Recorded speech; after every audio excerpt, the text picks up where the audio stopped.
Mobile MMS has the ability to allow bulk imports from Excel sheets. First, you either need to contact WebSoft developers, or if you have access to the admin panel, go to the admin panel.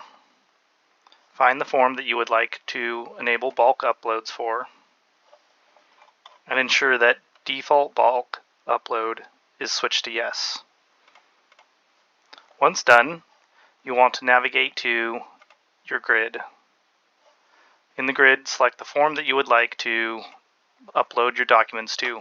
There should be an icon next to the Excel export, import form data from Excel. Click on that. If you need a template, click the export template to Excel and populate the Excel template. Once you've populated that with your data, choose a file. In this case, we're going to do manhole inspections temp. Open it, validate. You can see that it is validated 2 records, then import.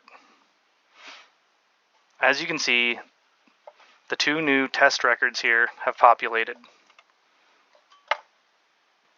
If you need more assistance, please feel free to reach out to WebSoft developers.